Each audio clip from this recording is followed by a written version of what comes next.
con respecto a que somos incastigables, dice la Escritura. Y hoy quiero abundar un poco más en ello y transmitírselo a la congregación, esta enseñanza, porque es importante que todos lo sepamos. Y además quiero decirte que esta es básicamente la base de la cultura de honor, que es la base de esta congregación. Es el fundamento doctrinal que nosotros manejamos. Y entonces es importante que como congregación todos sepamos de qué se trata, en qué creemos y en qué pensamos. Mucho de la religión en el día de hoy, nosotros como mexicanos fuimos conquistados por España, igual que muchas otras partes de Latinoamérica o otras partes del mundo, y se nos sembró, al igual que, fíjense, tenemos un símil con los judíos con respecto a Egipto. Al igual que a los judíos en Egipto, dice la Escritura que la servidumbre y la culpabilidad eran parte de su vida. Entonces, los españoles, cuando vinieron aquí a América a conquistarnos, nos transmitieron una religión que lo que hizo fue sembrar en nosotros la culpabilidad como un estilo de vida. Y si ustedes se dan cuenta, la mayor parte de las religiones lo que hacen es establecer en nuestras vidas la base de que estás mal. Es más, y a partir de que somos culpables, nos introducen a una vida de servidumbre. Es más, nosotros los mexicanos, cuando nuestros padres nos hablan o nos enseñaron a contestar de una manera, ¿cómo? Mande. ¿Por qué? Porque fuimos creados con una cultura de servidumbre, y no es malo servir. Servir es un privilegio. Jesús vino a dar su vida por nosotros, pero podemos servir desde la perspectiva de ser hijos, o de ser gente que reina, o de ser gente que vive en esclavitud. Y eso es muy diferente. Dios a nosotros nos hizo libres, nos hizo personas que servimos a los demás, pero no porque seamos esclavos y no porque tengamos un valor, poco valor como individuos. Servimos porque amamos, ¿sí? Entonces, quiero que pongamos mucha atención en esto. Nuestras vidas, dice el Salmo 45, dice el Salmo 45 en el verso 4, en tu gloria sé prosperado, cabalga sobre palabra de verdad, de humildad y de justicia, y tu diestra te enseñará cosas terribles. Nosotros no vivimos por lo que pensamos, por lo que sentimos. Nosotros cabalgamos sobre la palabra de justicia. ¿Qué quiere decir eso? Muchas veces en nuestra vida vienen situaciones difíciles, situaciones escabrosas. ¿Y qué hay que hacer nosotros ante las situaciones difíciles? Cabalgar sobre la palabra de justicia. ¿Qué dice Dios de ti y qué dice Dios de mí con respecto a nuestras vidas? Dice Dios que nosotros somos hijos de Dios, herederos y coherederos con Cristo. Nosotros no somos esclavos. A muchos de nosotros se nos dijo, no, es que tú eres un tonto, eres un inservible, o tú eres un flojo. No, nosotros cabalgamos sobre la palabra de justicia. ¿Qué dice Dios de ti y de mí? Dios dice que somos coherederos con Cristo. Dice, y en el libro de Isaías capítulo 11, en el verso 1, dice la Escritura, habla de los 7 espíritus de Dios. Si quieres, ve conmigo a Isaías capítulo 11, en el verso 1.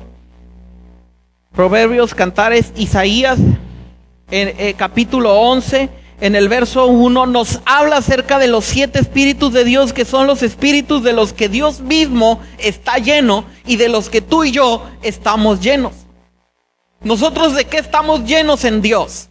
Saldrá una vara del tronco de Isaí, y un vástago retoñará de sus raíces, y reposará sobre él espíritu de Jehová, espíritu de sabiduría, espíritu de inteligencia, de consejo, de poder, de conocimiento y de temor de Jehová. Nosotros no cabalgamos sobre lo que la gente dice acerca de nosotros. Nosotros vivimos por lo que Dios dice de nosotros. ¿Y qué Dios dice de ti y de mí? Que estamos llenos de espíritu de Jehová, que es un espíritu poderoso, un espíritu de sabiduría, de inteligencia, de poder, de consejo y de temor de Jehová. Quizá la vida nos ha llevado, o nuestra familia o las circunstancias nos dicen: no, es que tú eres un enojón. No, tú no eres un enojón, tú eres creado a la imagen y semejanza de Dios. ¿Me explico? Y nosotros no cabalgamos por lo que la gente dice o lo que nosotros mismos en algún momento hemos dicho de nosotros mismos. Nosotros cabalgamos sobre palabra de justicia. ¿Y qué es la palabra de justicia? Dice: la suma de tu palabra es la verdad. ¿Sobre qué cabalgas tú? No permitas en tu vida cabalgar o vivir bajo otro principio más que lo que Dios dice de ti y de mí. Muchos de nosotros crecimos con mucho menosprecio hacia nosotros. Yo recuerdo cuando yo era niño, en segundo de primaria, yo a lo mejor no era muy abusado en la escuela, ¿verdad? Y mi maestra de segundo año de primaria me dijo: hijo, me dice, la inteligencia de los Luna fue al máximo con tu hermana Edna, dice, pero cuando llegó a ti llegó 0. Y yo, ¿en serio? Y yo que crecí en algún momento de mi vida, yo iba pensando que a lo mejor yo no era tan inteligente por lo que en segundo de primaria me dijeron. Pero ¿sabes una cosa? Un día descubrí, yo no tengo que vivir por lo que una maestra insensata se le ocurre decir. Yo tengo que vivir por lo que Dios dice de mí. Y Jesús dijo: he aquí, yo estoy con vosotros todos los días hasta el fin del mundo. ¿Quién está contigo? Di conmigo: Dios está conmigo. Digo una vez más: Dios está conmigo. ¿De qué estás lleno tú? De sabiduría, de inteligencia, de consejo, de poder y de temor de Jehová. De eso estamos llenos. ¿Por qué? Porque de eso está lleno Dios.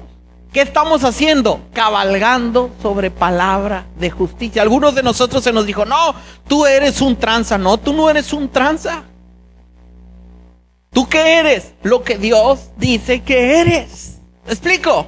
Aún en las iglesias, la manera de mantener a las personas asistiendo o culpables es que la gente se sienta mal por su pecado. No sé si tú has visto que en muchas iglesias toda la gente llega al altar y siempre están llorando porque siempre son culpables. Tú y yo en Cristo no somos culpables. Él pagó el precio de nuestros pecados. ¿Cuándo? Hoy. El precio de nuestros pecados no fue pagado hace 2000 años. El sacrificio de Cristo, diga conmigo, es eterno. ¿Sabes qué quiere decir que es eterno? Que el sacrificio de Cristo vive en un continuo presente. ¿Qué quiere decir que vive en un continuo presente? Que el sacrificio de Cristo no fue hace 2000 años. Quiere decir que delante de Dios es vigente todos los días. ¿Me estoy explicando? Ahora, todo esto para decirlo, para ir a lo siguiente. Quiero decirte que estas enseñanzas están siendo grabadas en video y van a estar grabadas en audio también, para que si tú las quieres, tú nos las puedes solicitar y te las enviamos a tu correo electrónico. ¿Les parece? Si te bendijo, te enviamos la enseñanza a tu correo electrónico, y si tienes algún amigo que crees que le podrá servir tener esta enseñanza, también se las podemos enviar a su correo electrónico, los audios que estamos teniendo aquí. ¿Qué? ¿Se podrá, Sergio, hacer esto? Aquí tenemos técnico. ¿Ah? Entonces, ¿cómo reaccionas si tu hijo de 5º grado o un amigo llega con su boleta y viene con una materia reprobada? Lo felicitas, lo premias, lo regañas, le haces ver cuáles serán sus beneficios de repetir el grado, le dices que lo amas a pesar de sus calificaciones.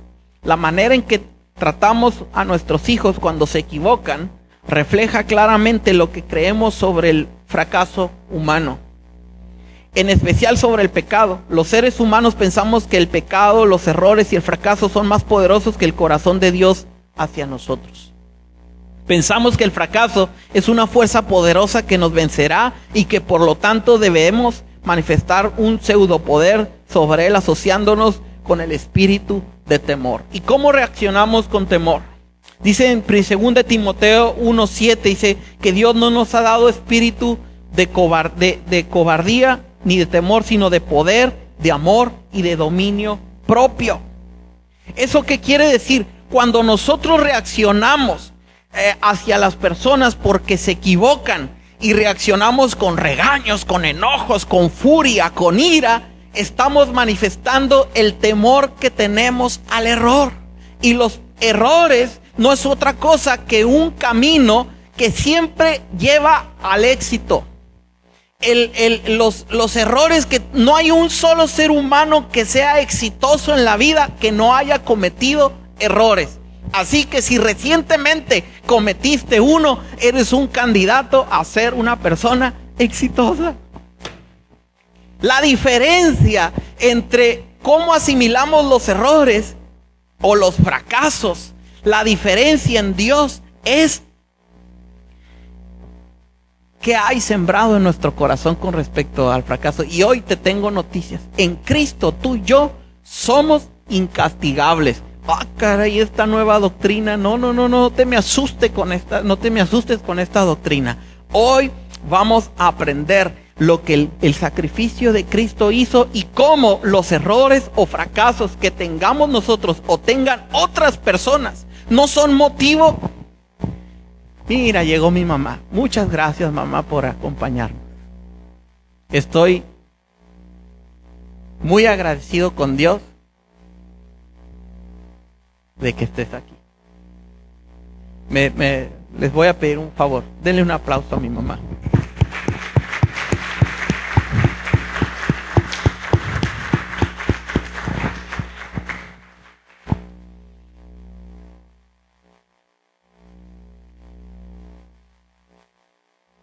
Gracias, Edna, por traerla.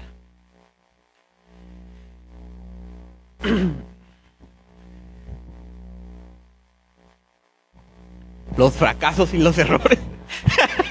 Serví el ritmo.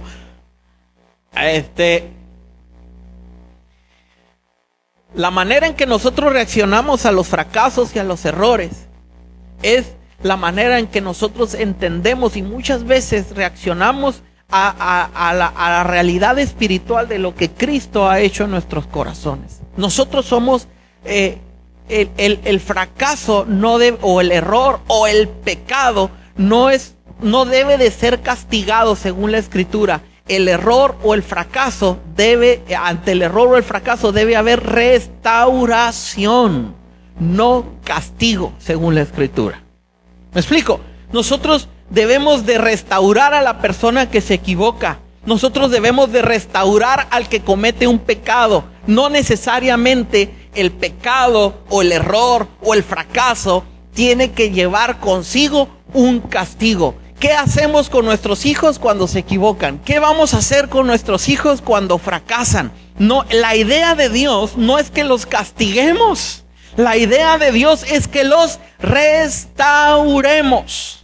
Restauremos para que realicen el plan de Dios y para que cumplan el propósito por el cual Dios los ha llamado o los ha traído. Ahora te tengo noticias. ¿Cuántos de nosotros hemos fracasado? A veces decimos, no, es que yo ya me he equivocado tanto, ya he hecho tantos errores. Pues los errores no son otra cosa que el camino que Dios permite. Y hay veces el diablo, Dios lo usa, ¿para qué? Para llevarnos al éxito. Cuando el diablo se nos mete en la vida o el enemigo, lo que Dios hace es que lo usa como un buey para preparar la tierra para que nosotros llevemos mucho fruto. Eso es el fracaso o los errores de nuestros hijos. Vamos a ver entonces la reacción natural y humana ante los errores y fracasos es el temor. Y el temor lo que hace es que nos hace reaccionar con castigo. Pero el castigo nada más es una forma de manifestar nuestro temor al fracaso. La Biblia dice en 1 de Juan capítulo 4 verso 18, Dice, en el amor no hay temor, sino que el perfecto amor echa fuera el temor. Luego entonces, cuando nosotros entendemos en Dios, cuando tú y yo entendemos en Dios que el temor no es como el agua y el aceite con el amor, en el temor no hay amor y en el amor no hay temor.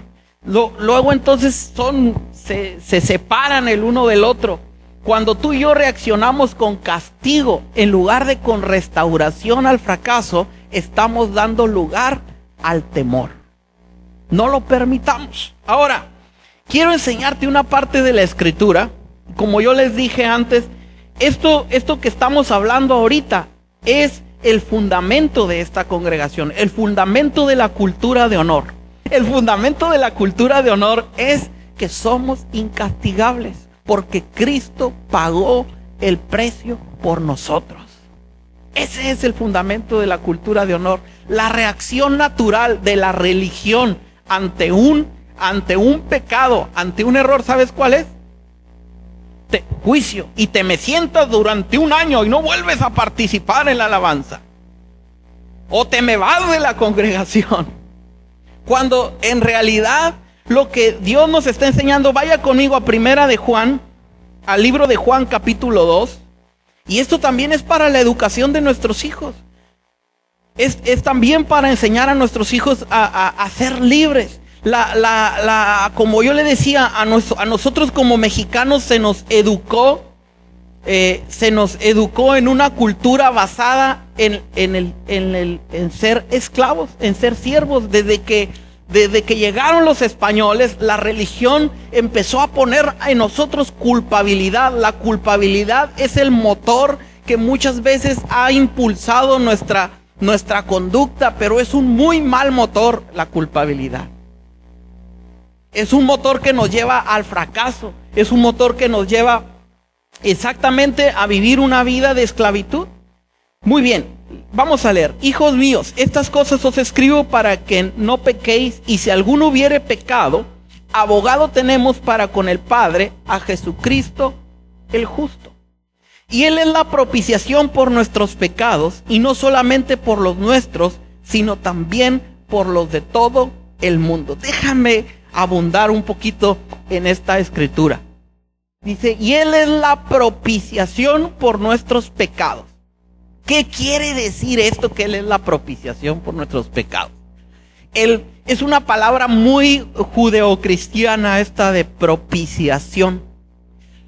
La propiciación viene de una parte del tabernáculo de Moisés. Era lo que cubría el arca del pacto. Era el propiciatorio. La cubierta del arca del pacto era una cubierta de oro puro, que separaba lo que había dentro del arca del exterior. Esa cubierta, ese propiciatorio, dice la Escritura que Jesús es la propiciación por nuestros pecados. Él es la cubierta, Él es quien nos da acceso a la presencia de Dios sin culpa. Quiere decir que ya no hay necesidad a través de Jesucristo de ningún sacrificio por el pecado. El precio del pecado o la expiación por la culpa ya fue pagada. ¿A quién? ¿Por medio de quién? A través de Cristo. Él es la propiciación por nuestros pecados. Si fuera Él el tabernáculo, Él es el propiciatorio. Él es la cubierta de oro que cubre la presencia entre la presencia de Dios y nosotros. Luego entonces, por eso dice el apóstol Pablo que nosotros somos la justicia de Dios a través de Cristo Jesús. ¿Qué quiere decir esto? Que no hay más pago por el pecado, porque Jesucristo ya lo absorbió. Luego entonces nosotros no tenemos que castigar a nadie por sus errores. Lo que nosotros tenemos que hacer es restaurar a las personas cuando cometen un error. ¿Me explico? No tiene que haber un castigo por el pecado. Somos incastigables. ¿Y tus fracasos? también te tengo buenas noticias. Dios piensa que tú eres incastigable, pero yo fui un fracaso. No eres un fracaso. Jesús pagó el precio por ti y por mí. ¿Para qué? Para que no merezcamos ningún castigo. Ya fuimos perdonados de todos nuestros errores. ¿Cuándo? ¿Ayer, en el pasado? No, hoy. El sacrificio de Cristo vive en la eternidad. Y quisiera que reflexionáramos un poquito acerca del tiempo. ¿Por qué es en la eternidad? Porque el sacrificio de Cristo, según Dios, no fue hace 2000 años, no fue ayer. Jesús y Dios viven en un eterno presente. El día que nosotros lleguemos a la presencia de Dios, no vamos a decir, es que yo acepté a Cristo hace 25, 30 años y por eso no. El sacrificio de Cristo te cubre ayer y te cubre y nos cubre hoy. Porque en la eternidad no fue hace mucho tiempo, es hoy. ¿Me explico? Entonces somos incastigables. El precio por el pecado ya fue pagado por Jesús. No tenemos por qué reaccionar con castigo ante nuestros hijos. No tenemos por qué autoflagelarnos a nosotros mismos por nuestros errores del pasado, porque Jesús ya pagó el precio. Y cuando empezamos esta enseñanza, ¿qué dijimos? En tu gloria sé prosperado, cabalga sobre la palabra de justicia. Nosotros no vivimos la vida cabalgando sobre el pasado, vivimos cabalgando o montados sobre la palabra de justicia. Entonces podemos decir, ¿qué dice Dios de mí? Y cabalgar sobre esa palabra. Vamos a pensar, ¿qué dice Dios de ti? Que nosotros, dice, ahora pues ninguna condenación, Romanos 8.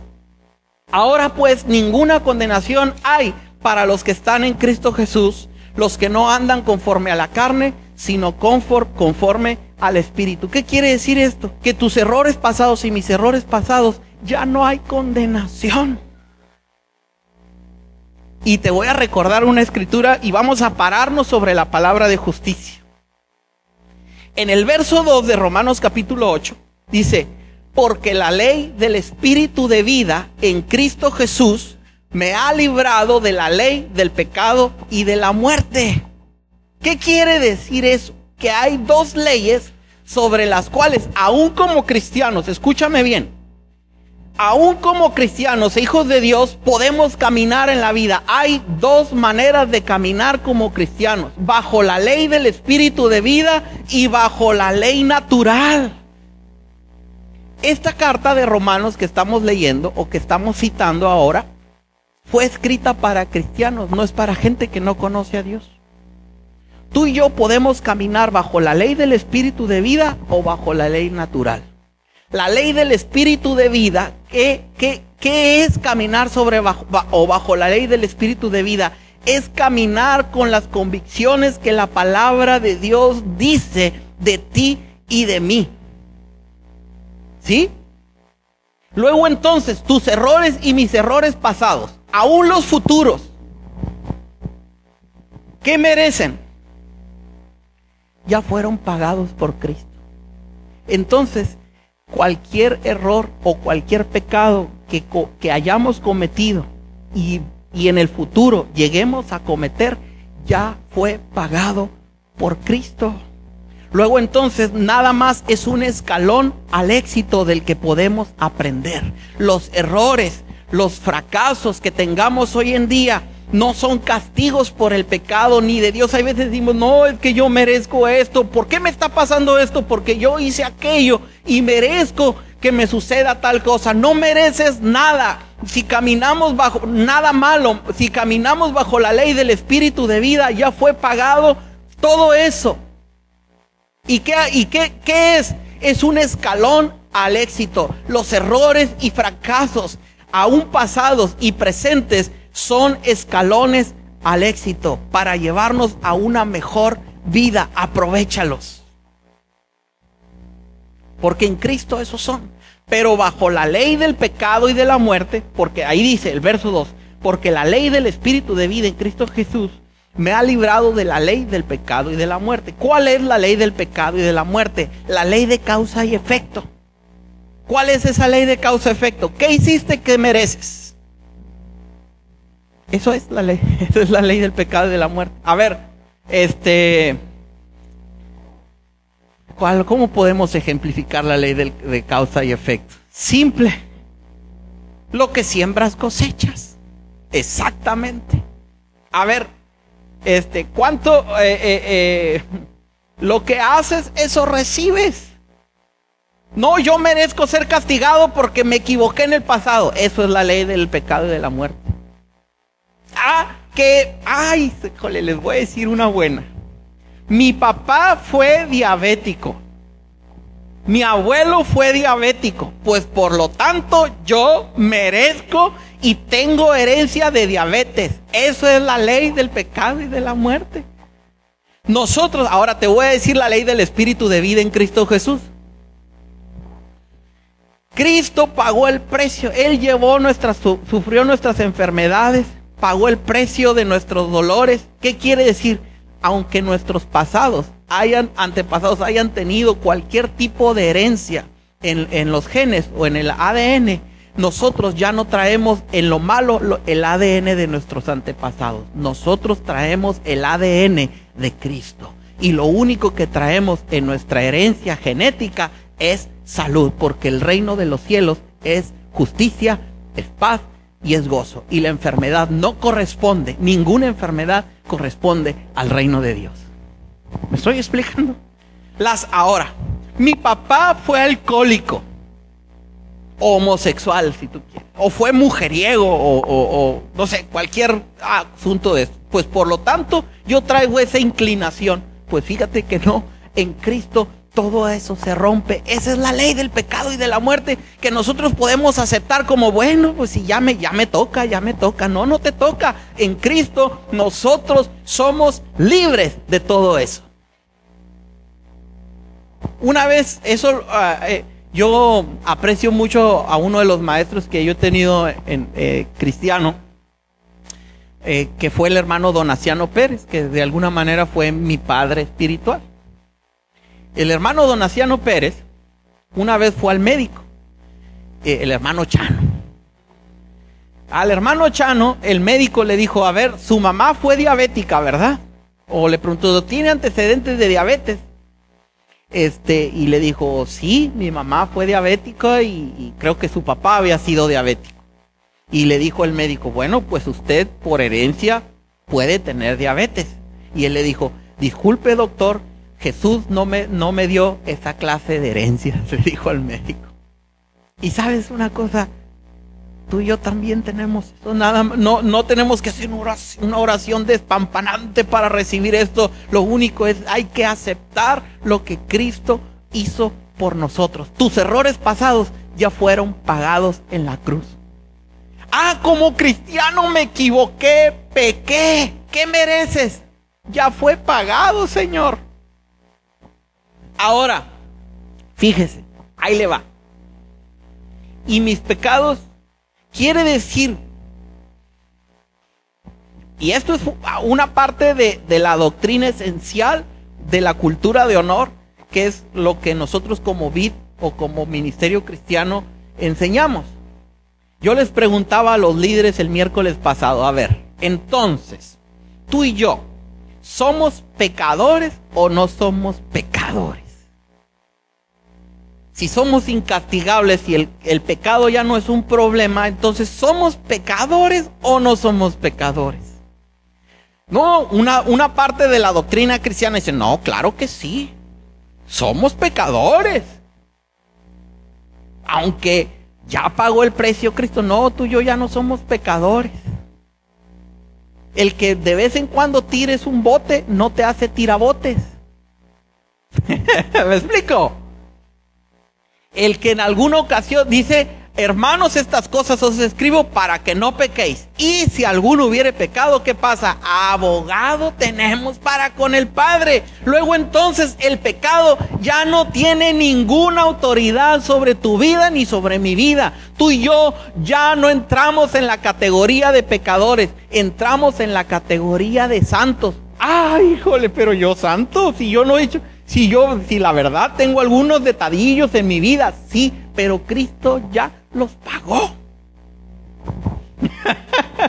Así, aunque tú digas, ay caray, soy un santo medio escabroso, pues probablemente sí lo seas, pero Cristo ya pagó el precio. Es difícil, aún como pastores, se lo voy a decir, enseñar estas cosas hace gente libre. Porque no hay cosa más cómoda que enseñar culpabilidad a la gente para tener a la gente aquí. Y lo voy a decir a la cámara. No hay cosa más cómoda como pastores que sembrar culpabilidad en la gente y tienes a la gente aquí porque siempre es culpable. Y siempre va a estar pidiendo perdón. Pero crear y enseñar a la gente a tener libertad y vivir en libertad, ¿sabes qué hace? Hace gente libre, hace gente pensante, hace gente que va más allá de sus límites. Porque Cristo nos hizo libres. Lo que ha hecho la religión en nuestro país es hacer gente esclava. Yo llegué a ir a algunas iglesias donde la gente llega al altar a estar pidiendo perdón y siempre se trata de llorar. ¿Se ha fijado de eso? La gente está llorando. Si la presencia de Dios es plenitud de gozo. Y siempre, porque siempre es culpable, porque los pastores nos la pasamos enseñando a la gente que es culpable. Cuando Cristo pagó el precio de nuestra libertad. ¿Me estoy explicando? Ahora, ¿qué vas a hacer con los errores de tu esposa, de tu esposo? Lo mismo que Cristo hace, perdonar. Porque tan incastigable es Él con sus errores como incastigable eres tú con los tuyos. ¿Y qué hay que hacer? Restaurar, no culpar. Restaurar. A ver, ¿cómo vamos a arreglar esta situación bajo la palabra de Dios? Hay veces como esposos nos volvemos muy históricos. ¿Por qué digo muy históricos? Nos la pasamos recordándole a nuestra esposa o a nuestro esposo lo que nos hizo hace 20, 25 años, o hace 10 o el año pasado. ¿Qué hay que hacer? Perdonar así como Cristo nos perdonó. Le voy a contar una historia hablando de esto. Dice la Escritura, una vez vino una mujer a hablar con Jesús y le dijo a Jesús, ¿sabes qué? Quiero que por favor liberes a mi hijo que está atormentado por un espíritu inmundo y que lo sanes. Y Jesús le dijo, no puedo darle el pan. Era una mujer sirofenicia y le dijo, no puedo darle el pan de los hijos a los perrillos. Y la mujer le dijo, bueno, pero aún los perrillos o los perros comen de lo que cae de la mesa de sus amos. Él todavía no moría por eso, porque el pan de los hijos era para los judíos en ese momento. Entonces, pero hoy el pan de los hijos es para todos nosotros. Ahora te voy a decir ¿de qué estaba hablando? ¿Qué es el pan de los hijos? Es la liberación. Los hijos de Dios. Podemos hablar muy bien todo esto que estamos platicando, pero a la hora de llevarlo a la práctica, vivimos cargando con un montón de maletas del pasado. Maletas de culpabilidad, maletas de condenación hacia otros, maletas de enojos guardados. Vivimos cargando con maletas de fracasos nuestros personales, lo que hicimos, que estuvo mal. Y el pan de los hijos es la liberación. Pero si yo soy cristiano, yo tengo que ser liberado de cosas del pasado. Déjame decirte, sí. Pero Cristo, ya no soy culpable, sí. Una cosa es lo que Cristo ha hecho en nuestras vidas y lo que es, y otra cosa es que tengamos la capacidad de vivirlo. Y la única manera en que podemos hacerlo es recibiendo el pan de los hijos, que es la liberación, es recibiendo el perdón que necesitamos, es recibiendo la libertad de la culpa por los errores, por el pacto del pasado. ¿Me estoy explicando? ¿Qué? ¿Ya me salí de foco ahí? ¿O se le acabó la pila? ¿O qué pasó? De todas maneras se está grabando. Quiero recordarles, esta enseñanza se está grabando. Si tú quieres que te la enviemos a tu correo electrónico, la puedes recibir. Si tú quieres que a un amigo tuyo, danos su correo electrónico y se le enviamos por correo electrónico a algún amigo tuyo si quieres. O tú la puedes enviar. No tiene copyright, es derechos libres, ¿no? ¿Qué le estaba diciendo? Del pan de los hijos, que es la liberación. Tú y yo podemos ser libres a través de Jesucristo, simplemente soltando esas ataduras del pasado, porque somos incastigables. Di conmigo, yo soy incastigable. Una vez más, yo soy incastigable, porque Jesús pagó el precio por mí. Luego entonces, ¿qué hay que hacer? Volvernos sinvergüenzas, ¿no? Pues al cabo soy incastigable, Jesús pagó el precio, puedo hacer lo que me da la gana. No, nosotros servimos y amamos y vivimos bien porque amamos a Dios, porque queremos agradarle, no por el temor del castigo, ni por el temor del pecado. Del pecado ya hemos sido libres. Y se lo explico de una manera muy simple. Cuando, al menos a mí me pasa, ¿no? Algún dinero que agarramos, mi esposa y yo, o los ingresos que tenemos, yo agarro y se lo doy a ella. Así soy hiper mega mandilón, ¿no? O el dinero que ella agarra, ella también me lo da a mí. ¿Pero por qué? ¿Porque me teme? ¿O yo le doy a ella porque le tenga miedo? No. Porque nos amamos, nos compartimos los recursos. O porque si no, ella va a poner una demanda de pensión alimenticia en mi contra. No. Es similar. ¿Por qué yo le doy? Porque la amo y amo a mis hijos. Por eso. Si hay mucho, todo es de todos. Y si hay poco, todo es de todos.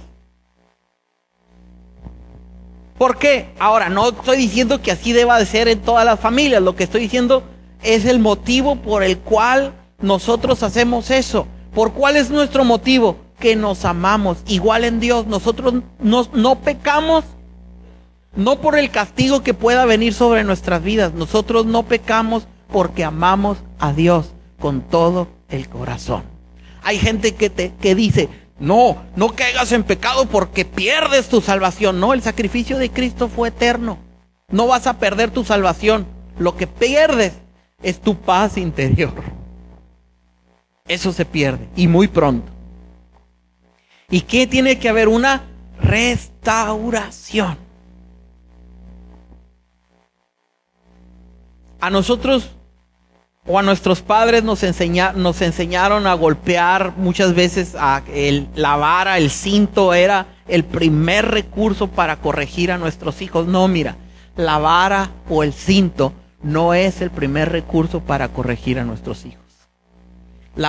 Ciertamente la Biblia dice, corrígelos con vara que no morirá, pero no es el primero, es un recurso y probablemente el último. El primero es buscar la restauración del corazón de nuestros hijos. Igual con nuestro esposo, con nuestra esposa, ante sus errores y ante sus pecados, que es lo mismo que Dios hace. Y voy a terminar con este ejemplo. No sé cuántos de ustedes les ha tocado ir a Dios después de un fracaso, después de una situación difícil. Y vamos a Dios en oración, esperando muchas veces como el hijo pródigo, quizá que venga un un trancazo de Dios o algo, y Dios nos recibe con palabras de amor, con palabras de justificación, con palabras de perdón, porque así es Dios. Y lo mismo de eso, lo mismo nosotros debemos y podemos hacer con nuestros hijos y familiares. Y termino con una historia. El pueblo de Israel salió de Egipto. Eso lo puedes leer en el libro de Éxodo. Salió de Egipto y ellos estaban acostumbradísimos en Israel pues a los dioses de Egipto. Ellos estaban acostumbrados a adorar a distintos dioses. E inmediatamente se fue Moisés al monte. Se fue Moisés al monte y ellos hicieron un becerro de oro. Y cuando fue Josué a recibir a Moisés para bajar hacia el pueblo, viene Josué y le dice, oigo sonido como de guerra, le dice a Josué allá abajo en el campamento. Y Moisés, sabiendo lo que estaba pasando por conocer la cultura egipcia, le dice, no es guerra, le dice, son danzas. Y llegan al campamento y el pueblo estaba adorando un becerro de oro impresionantemente. Y se enoja Moisés a todo lo que da. Unos meses o tiempo después, el pueblo de Israel, así como tú y yo, acuérdense, habían adorado al becerro de oro. La habían regado, pues. Unos meses después, un tiempo después, viene uno de los enemigos de Dios y quería que un profeta, Balaam, maldijera al pueblo. Viene y le dice al profeta Balaam, le dice, mira, maldice al pueblo de Dios y te voy a pagar una lana. Y él dice, bueno, yo no voy a hacer nada que Dios no me diga. Como muchos de nosotros, él ya sabía que no podía maldecir, pero había un dinero de por medio, entonces dijo, por lo menos voy a orar, dijo. Entonces va en oración muy espiritual y va y le dice, Dios, a ver, dame oportunidad, mira, podemos ganarnos una feria tú y yo ofrendo, no sé, vamos a construir la vid, le dijo Balaam a Dios. Y le dijo, ¿qué te parece? Dame oportunidad de aventarles. Mira, lo merecen. Hicieron un becerro de oro. No, apenas van en el desierto. Tú los estás guiando con una columna de fuego por las noches. La nube los cubre del sol en el día. Y ya adoraron un becerro de oro. Mira, dame la oportunidad. Les echamos una maldición. Y me gano una lana. Lo merecen. Entonces pues no va a haber ningún problema. Y Dios le responde. Y le dice a Balaam, para esto hubo una lucha entre Dios y él primero ya iba a maldecir en directo, de facto. Se subió una burra, ¿se acuerdan de la burra de Balaam? Se subió una burra y él ya iba al lugar para maldecir y si la burra se acercó a una pared y le dice, pues le habló la burra, pues. Muchas veces así es Dios con nosotros. Total, no voy a entrar con Balaam. Total que él ya iba a maldecir y le dice a Dios, oye, ¿qué? A ver, dime qué les digo. Él esperaba a Balaam que Dios le dijera, así como no, por cuanto pecaron y adoraron otros dioses, muerte y aflicción vendrá sobre ellos.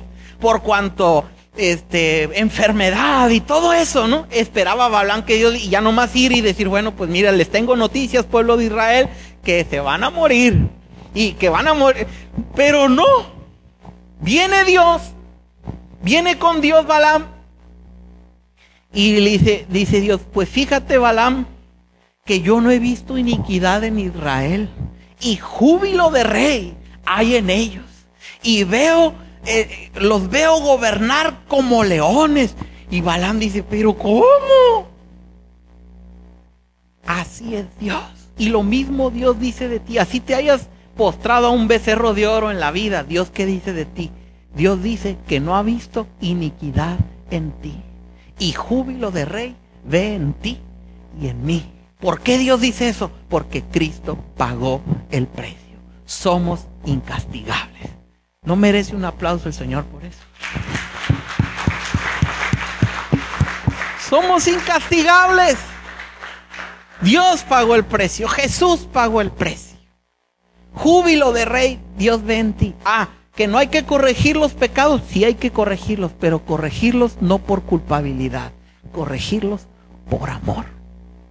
Hay que cambiar, sí hay que cambiar, porque amamos a Dios con todo el corazón, pero no porque vivamos una vida de culpabilidad. O sea, vamos para adelante en el nombre de Jesús. El pasado, que fue desastroso probablemente, pero ya quedó atrás. En Cristo tenemos un nuevo y mejor futuro. Póngase de pie, por favor. ¿Cuál es el pan de los hijos? La liberación. Vamos a cabalgar sobre la palabra de justicia. Quiero leerte una parte de la Escritura en el libro de Jeremías. Jeremías capítulo 1.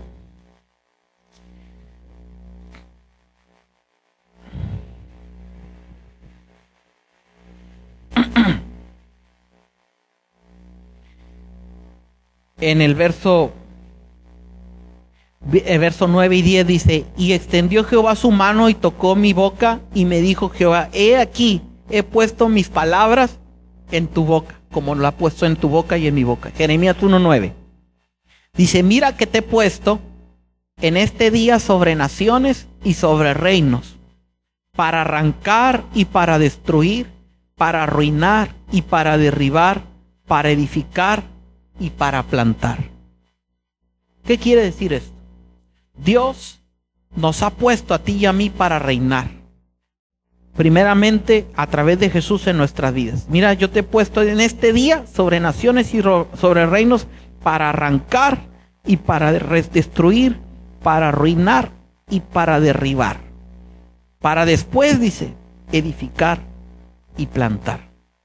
Hay cosas que tenemos que arrancar, arruinar, derribar y destruir de nuestras vidas a través de Cristo. Hay cosas que hemos permitido, como rencores, hemos permitido albergar enemistad, culpabilidad en nuestras vidas. Y tenemos que, para poder edificar y plantar cosas nuevas, tenemos que arrancar, arruinar, derribar y destruir. Y el proceso es muy simple. Esas cosas tú sabes cuáles son. Nadie más sabe en tu corazón qué hay, y en mi corazón, qué hay que arrancar, qué hay que arruinar, qué hay que derribar, qué hay que destruir. Nadie más. Podemos hacer sesiones de liberación o de liberación o de sanidad interior, pero tú sabes que hay qué cosas que hay que arrancar, que hay que arruinar, que hay que derribar y destruir. Todo lo que no corresponda con el reino de Dios, que tú sabes que hay que hacer. Y hay que, para después, edificar y plantar. ¿Qué hay que plantar? La palabra de justicia.